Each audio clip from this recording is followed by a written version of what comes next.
Assalamualaikum warahmatullahi wabarakatuh. Berjumpa lagi bersama saya Tifara Densa Dwi Putra dari Basarnas KPP Cilacap Angkatan 11 Kelompok 2 di podcast Suara untuk Negeri. Kali ini kita kedatangan tamu yang spesial nih, yaitu abang saya sendiri, yaitu Bang Noval.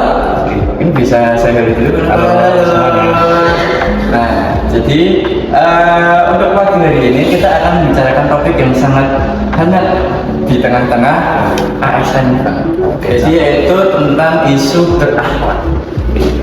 Mungkin kita bakal cerita-cerita sedikit aja tentang penerapannya. Nanti saya tanya-tanya sedikit, nanti tentang kalau mau cerita-cerita sedikit juga boleh dari pengalaman kerja Bang Noval yang udah bertahun-tahun di sini, ya kan?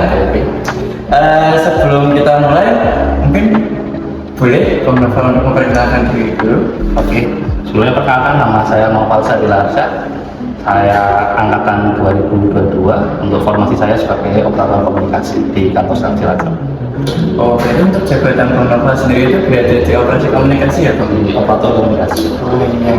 Ngomongin soal operator komunikasi kan berarti itu berhubungan tentang komunikasi ya, Bang? Kira-kira bagaimana sih, Bang, ketika Bang Noval itu mendapatkan telepon ketika ada panggilan masuk dan sebagainya? Bagaimana cara Bang Noval itu memberikan pelayanan yang ramah dan dinilai masyarakat tuh, oh dari Basarnas itu ternyata pelayanannya ramah ya, tidak atau apa? Oke, untuk penjelasannya kita ada namanya SAP 3S ya, sapa senyum.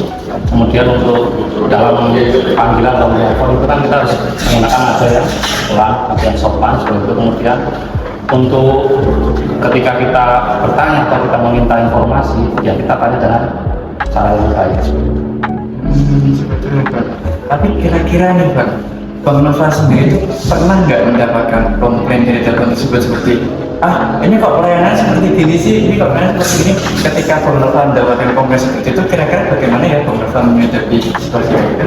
Oke, karena kita kan sebagai instansi Basarnas ya, kita punya jasa pelayanan, kita konsen dan pertolongan, pasti ada lah seperti itu.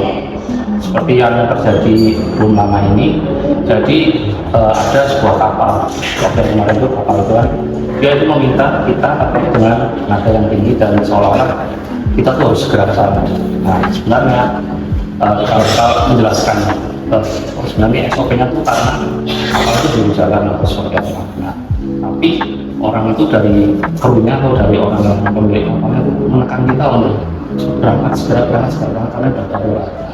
Setelah itu kita pelan-pelan kita jelaskan ke mereka, Pak, kita akan sama-sama kita datang ke lokasi seperti itu. Nah, untuk penekanan dari masyarakat itu pasti ada, akan selalu ada.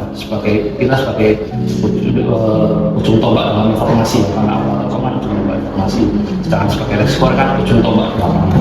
Ya, jadi penekanan dari masyarakat atau dari yang menggunakan jasa kita itu pasti akan selalu ada. Seperti itu. Ya, menghadapinya dengan cara kita menjelaskan kepada korban atau survivor atau keluarganya dengan cara seperti ini, untuk SOP dari kita harus seperti ini. Jadi tidak langsung kita berangkat tanpa tahu di mana lokasinya. Nah, kita harus pastikan dulu lokasinya di mana, terus untuk POP-nya siapa. Jadi tidak asal kita persiapan briefing, tapi kita nggak tahu tuh korbannya ada atau enggak. Takutnya nanti informasi yang kita terima itu masalah. Karena informasi itu hanya cuma dari orang mulut ke mulut saja.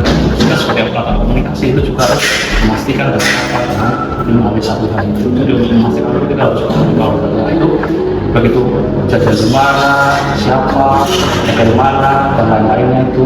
Kemudian data sudah lengkap, kita lakukan ke pimpinan kita sebagai pimpinan kita itu kasih pimpinan kami sebelum ke KKS itu kasih feedbacknya. Jadi kita kasih kemudian kita feedback balik lagi. Oke, siapkan tim dan segala macam. Setelah itu baru kita bisa berangkat bisa. Ini seperti itu ya, Bang. Berarti kurang lebih itu tugas operasi komunikasi sangat penting ya, di Basarnas ya, Bang. Ya, betul. Oh, berarti boleh coba ceritakan sedikit tentang tugas dan tanggung jawab tentang tugas operasi komunikasi ini. Sebagai operator komunikasi, yang pertama kita akan melaksanakan siaga, penanganan kita siaga. Jadi Jadi ketika menerima informasi kita harus melakukan prekon, kita harus pilih dulu berita itu apakah benar valid. Kemudian setelah kita mendapatkan info itu kita lapor ke perangkat desa atau kepolisian sekitarnya di lokasi tersebut. Kita pastikan dulu berita itu benar dan seperti apa kronologinya, baru kita lakukan ke pimpinan yaitu KSO. Kemudian tindakan yang selanjutnya akan dikasih. Jadi misalnya berita ini sudah valid, ya udah dikasih otomatis telepon ke KDR sebagai tim yang dituakan di kantor akan persiapkan tim dan peralatan baru kita seperti itu ya Bang.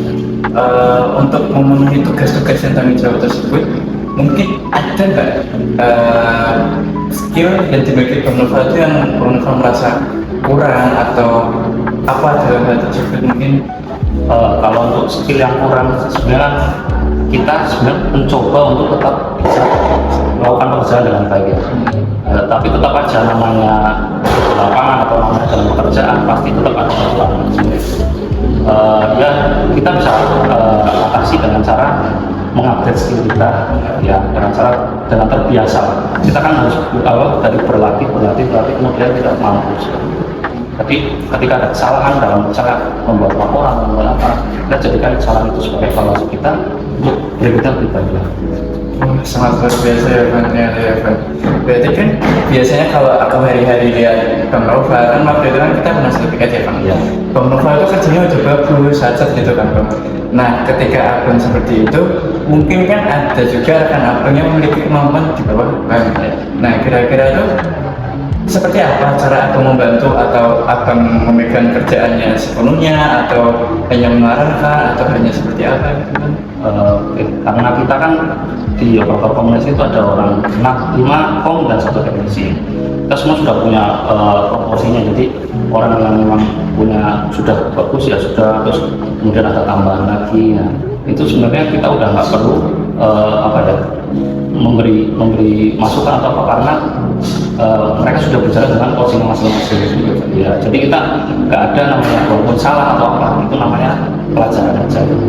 Ya, jadi untuk di kom sendiri nggak ada yang namanya lebih menonjol, nggak, semua punya kelebihan dan kekurangan masing-masing. Mungkin kayak saya kurang itu dalam dia kalau misalnya ketik itu nggak cepat banget. Ada yang lebih cepat ya, Mas Fahmi itu dia kalau ngetik atau berapa cepat itu ya, karena dia punya kelebihan itu dan saya juga mungkin ada kelebihan cuman nggak terlalu dilihatkan seperti itu.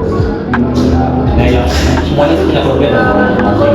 Kemudian dari tekanan ya, ada tekanan juga dalam hal kita betul-betul untuk menjadi proses secepat mungkin karena apa kayaknya dengan nyawa manusia. Oh berarti Bang Noval ini sering ditekan ya Bang? Kiranya kok Bang Noval kan berarti kan sering ditekan, sering mendapatkan tugas berat dan kira-kira bagaimana sih Bang cara kita agar tetap mengerjakan tugas tersebut dengan semangat itu? Yang pertama karena kan kalian atau kita sendiri kan hasilnya sudah pas atau tidak sudah dalam sekolah yang bebas sekarang kita punya pimpinan, kita punya aturan, kita punya SOP ya kita sebagai pegawai atau sebagai yang terikat sebagai di instansi bahasanya kita punya jadi walaupun kalian ditekan atau walaupun kalian yang pertama kalian menyiapkan ini untuk pekerjaan ini sebagai ibadah. Ya saya sudah punya anak istri terpaksa dijadikan pekerjaan sebagai ibadah dan jalan kita menuju ke surga dengan cara kerja. Kemudian untuk penekanan itu pasti akan sering gitu, tapi namanya juga pekerjaan pasti. Nah, kita jalan aja dengan kelas melakukan pekerjaan itu mungkin mungkin untuk tapi ya, itu namanya pekerjaan. Kalau kita punya kesalahan ya kita harus memiliki kemampuan kita bisa salah tapi walaupun mungkin fatal atau tidak fatal ya itu namanya salah kita evaluasi diri. Ini yang terakhir sih, saya tuh agak penasaran tentang aplikasi-aplikasi yang digunakan oleh kom. Kira-kira menurut Bang Noval sendiri, aplikasi yang digunakan kom itu sudah cukup canggih, cukup maju atau perlu beberapa perbaikan? Kalau di Telkom ya, Telkom untuk Telkom sendiri kalau dirasakan sebenarnya masih belum, kita belum punya staff ini. Jadi di situasi darurat misalnya ada angin di sungai, jangan sampai tsunami atau apa, itu kan semua jaringan mati. Nah, Starlink itu berlaku nggak besar. Itu sangat kebutuhan kita cuma di kantor saja, walaupun di kantor sudah ada, cuma di kantor saja kita belum ada. Kemudian radio kan masih jadul, ya, karena itu masih spek-spek jadul. Kalau bisa di-upgrade seperti punya gitu. Kemudian untuk kebutuhan televisi itu juga perlu di-upgrade seperti itu sih. Mungkin kan kita bahas sedikit tentang radio nih Pak, ya. Di dalam radio sendiri itu ketika ada operasi pencarian dan pertolongan, abang itu menghubungi siapa saja Bang, ketika kita bentuk tim. Soalnya kan biasanya kan ketika di dalam tim besar itu kan ada beberapa hubungan tim seperti TNI, Polri dan sebagainya. Itu berarti Bang Novel yang menghubungi atau nanti kita langsung dari pihak sana sudah tahu atau bagaimana itu? Kalau untuk operasi sendiri kan kita kejadian di sana di kamarnya di masuk saya itu kan otomatis di lokasi situ kan pasti ada kepolisian atau orang yang si mereka sudah tahu informasinya, mereka pasti akan menghubungi kita. Terus kemudian untuk menjangkau lebih jauh sebagai tim aju, kita benarnya tim aksi cepat seperti ya di rawan potensi yang ada di wilayah kerja saya kira satu itu, dan otomatis mereka ketika ada tahu informasi tentang kejadian tersebut yang terdekat pasti akan merapat, terdekat pasti akan merapat, dan kita kemudian menjadi tim susul. Jadinya kita untuk informasi menggunakan PA, kita ada grup PAC itu. Jadi untuk koordinasi dan segala macam kita tetap menggunakan Dari mulai telepon ya. Karena kita radio sendiri itu hanya bisa terhubung dengan kawasan dan beberapa LPG atau api seperti itu kita bisa. Ini terakhir ini Bang, terakhir. Tadi pertanyaan terakhir terus lagi. Ini pertanyaan terakhir yang paling terakhir. Kira-kira Bang Novel ada nggak pesan-pesan buat kami sebagai mas Fikri Pesan-pesan kepada akan 2025, pokoknya tetap semangat. Apapun yang kalian dari ke depan itu akan semakin berat, jangan menyerah. Kemudian tingkatkan terus dan tetap berlatih menjadi yang terbaik. Nah, jangan sampai terlalu dari kantor sahabat baik, kemudian kita mengikuti itu juga kalau terbaik. Jadi sebenarnya pasal kita itu harus hasil. Terima kasih banyak pengelolaan. Ini sebelum kita tutup, mari kita pakai closing statement. Jadi di sini nanti akan punya slogan We are family, Vietnam jaga sama Indonesia. Oke, 1, 2, 3. We are family, Vietnam jaga sama. Wassalamualaikum warahmatullahi wabarakatuh. See you.